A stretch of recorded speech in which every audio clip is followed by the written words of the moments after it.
All right, ladies and gentlemen, I want to welcome you to another special episode of Coach E Game for All Seasons. It's a very special episode, being that we are with a parent of one of my clients. So I figured it would be a nice little spin for you to see this side of the game, see how everything worked with the other side, not just my side, but from the consumer side, if that's a good word to even say. But don't forget, I am your local neighborhood high school football coach, local neighborhood high school basketball coach, local neighborhood high school track coach, strength coach at Twinsburg High School. Also, most importantly, co-CEO El Presidente at Perfect Time Fitness and meal prep head trainer at Perfect Time Fitness. So like I mentioned before, we are here with one of my parents. I am honored to have her on here. This is the first episode. Thank you for taking time out of your busy day. Thank you for having me. Miss Gia, how you feeling? I'm good. How are you? Swell, absolutely swell. Now, the way we usually start this, whenever it's a guest, I ask the guest, how did you get to know Coach E? And then they give me a story or whatever they can think of the first time or whenever we met or whatever you want to say. So, Gia, how did you get to know Coach E? My son's teammate is a client of yours, and their parent recommended that Caleb participates in the program. So we came, you let him try it for free to see if he liked it. He loved it, and we've been rocking with you since. I think it's been a year and a half, almost two. About to be the anniversary in a minute. Yeah. You know the anniversary. I know I don't. I ain't gonna lie. Do you? I don't. I just remember it was cold outside. I was expecting So that's you why I to say know it's the day. about a year and a half, because it was in the winter time. So I want to say it was January was his anniversary. Oh, so like top of the year. Yeah. Oh, Yeah. okay. Well, yeah, I'll take that. Yeah. Even if it's wrong, I ain't gonna know it. I have to go back and check my payments and see when that started. That's a good way to spin it. So when you said a client of mine introduced y'all and brought you in, what were you looking for? What made you want to start this process? And like, what made you want to get your son to that certain level? Because he started football, I guess what some would consider late. Mm-hmm. He didn't start until his fifth grade year. And he said this is something that he wants to pursue. He can see himself in the NFL. And I know that in order to get to the NFL, you have to do other things outside of just regular practice and or games. So you were highly recommended. That's a good thing. Yes, absolutely. And I appreciate you coming aboard. Absolutely. But the whole NFL thing, so you know what I preach. I preach to y'all a lot. I preach to the kids a lot, but also preach to the parents a lot. And I try to help the parents understand how difficult the process is and how long of a journey it is and the percentages of you making it. So I don't want to bring people in and them having like just tunnel vision on just straight NFL goal. But of course, that's the end goal for everybody in this position or the athletics background in football, especially.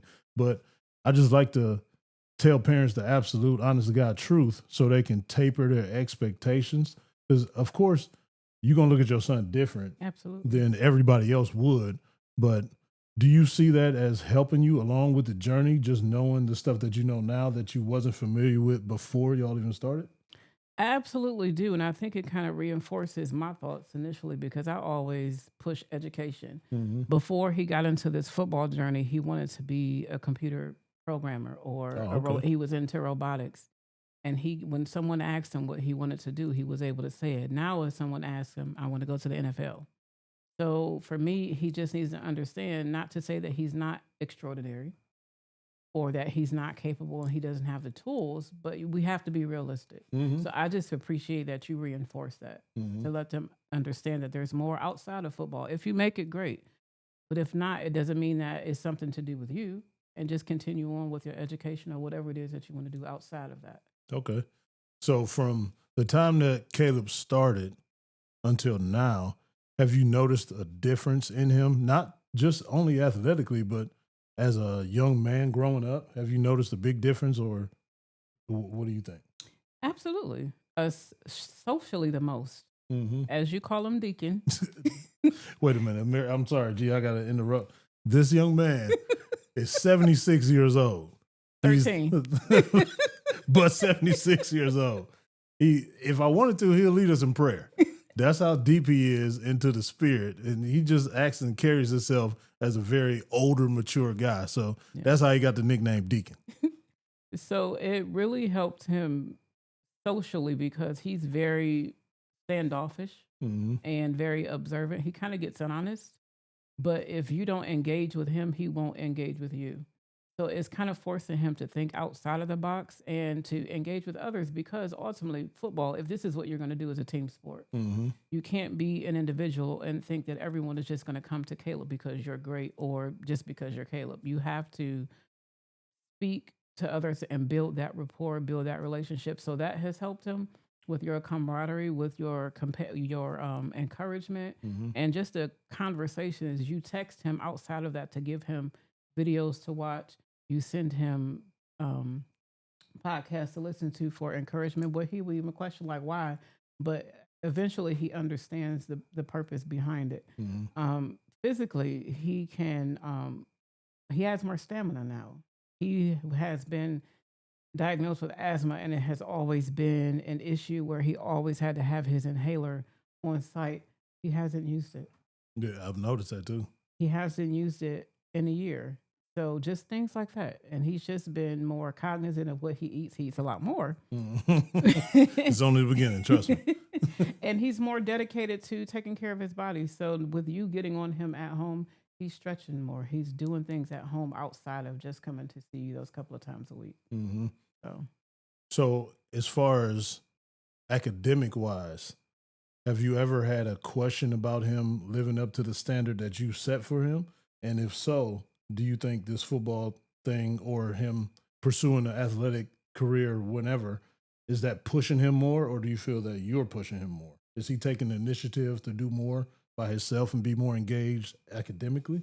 more himself. Mm-hmm. Before football, Caleb was always a good student. He always averaged a 3.8. He dropped a little bit this year, but he's at a new school, Mm-hmm. new program, new curriculum. So that was our kind of adjustment.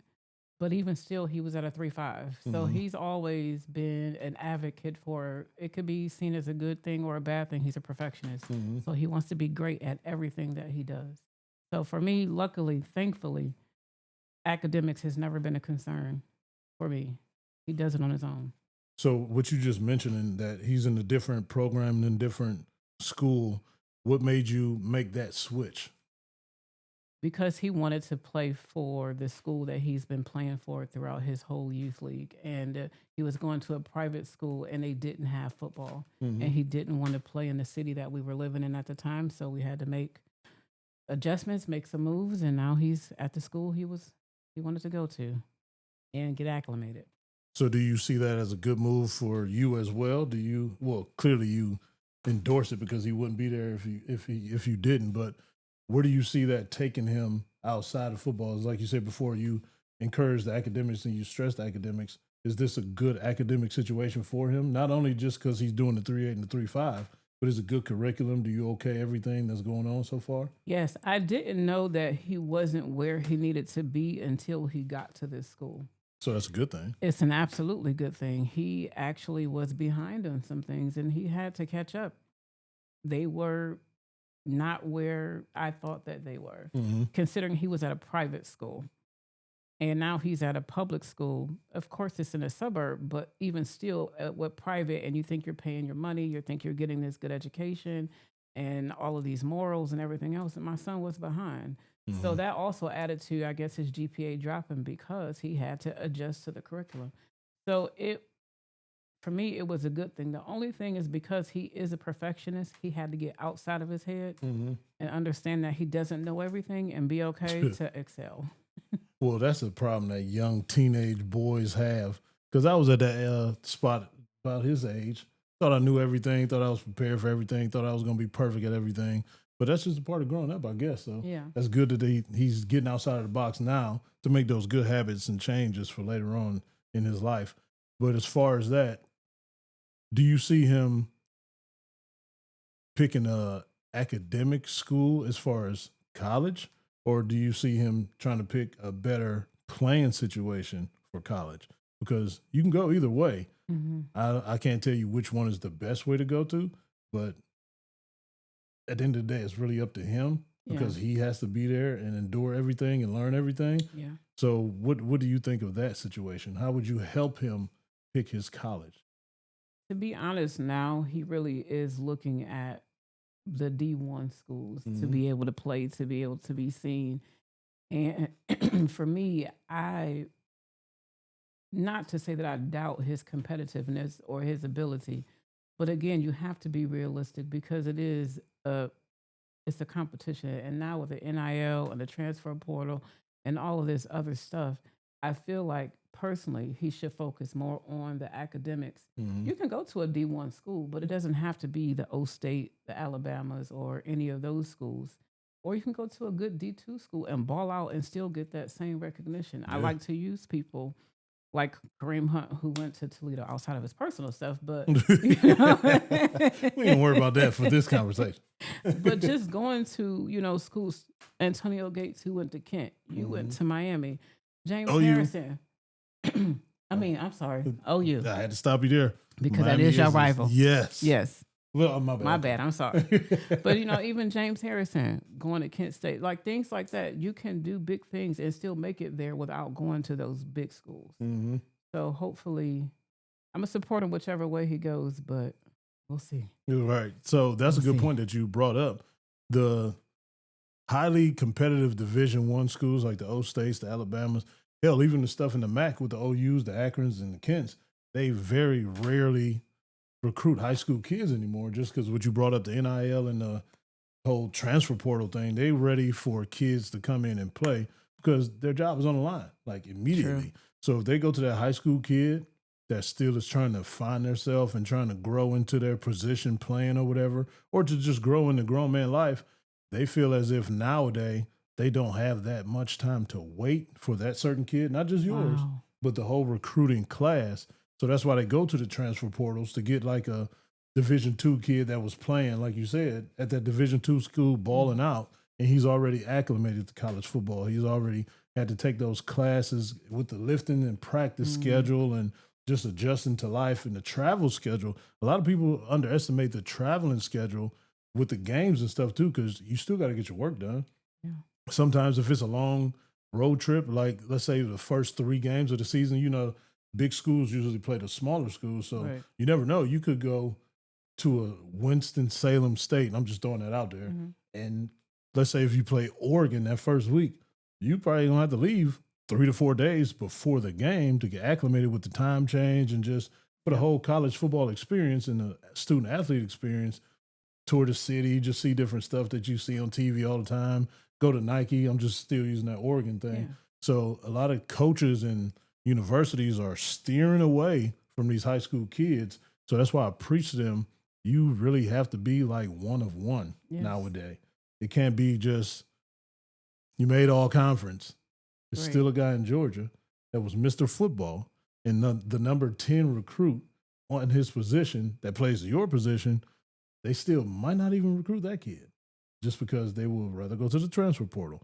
So that part, I'm happy with the NIL, with the kids getting paid and Absolutely. stuff, but I just hate it for these high school kids that really are putting in the work and not really reaping the benefits of what they all dream to do because they all sit here and watch college football on TV and envision themselves being there. So do you see that being a turnoff for him, knowing that stuff? Or do you see that boosting him and making him work even harder? I feel like he's working harder.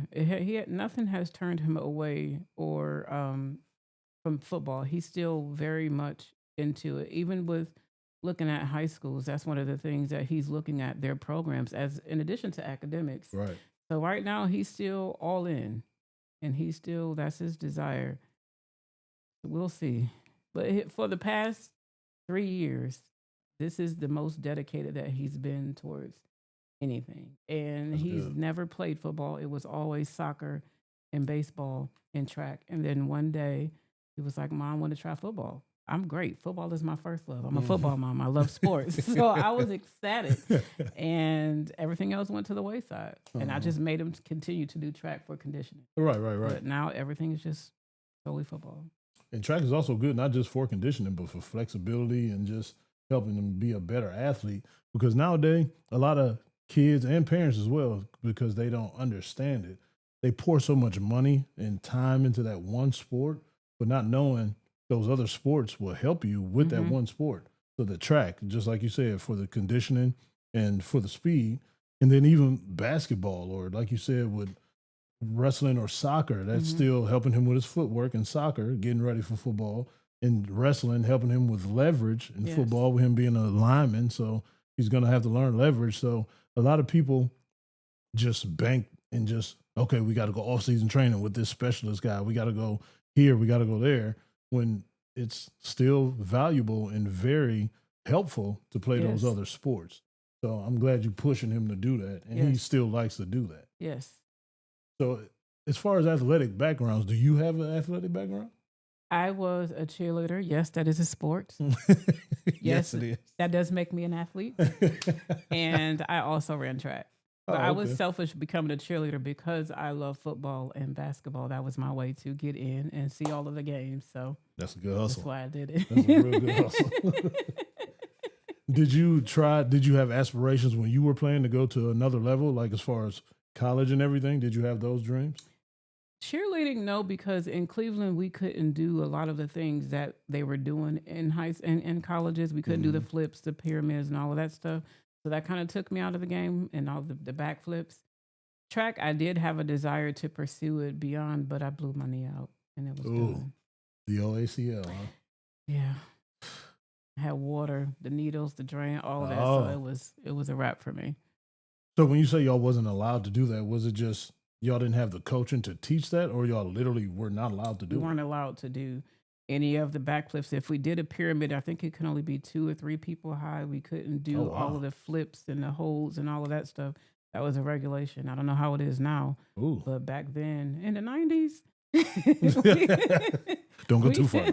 We couldn't do all of that stuff. So no, so it was different going to their cheer camps and going to colleges and looking at the competitions on.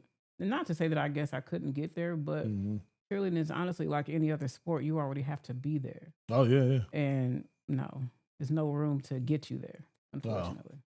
Wow. Okay, well, with that being said, I had to respect cheerleading at a younger age because my mother was the cheerleading coach at the school. Okay. And my younger cousin was like one of the best cheerleaders in the nation. And she was on those Orlando trips where they go to Disney World and all that stuff. So I was around that so much. And it took me a while to get used to, like, because everybody used to say, like, cheering is a sport, cheering is a sport. We work out. Yeah, but as a young man, you don't think like that. But I just had no choice but to respect it with my mom and then my little cousin doing what she's doing. And it took her to crazy leaps and bounds. She now owns her own dance studio down in Atlanta. So she turned it into like the dance part. So yeah, so nice. I respect cheerleading now. Yeah. Well, not now, but I have been for a while.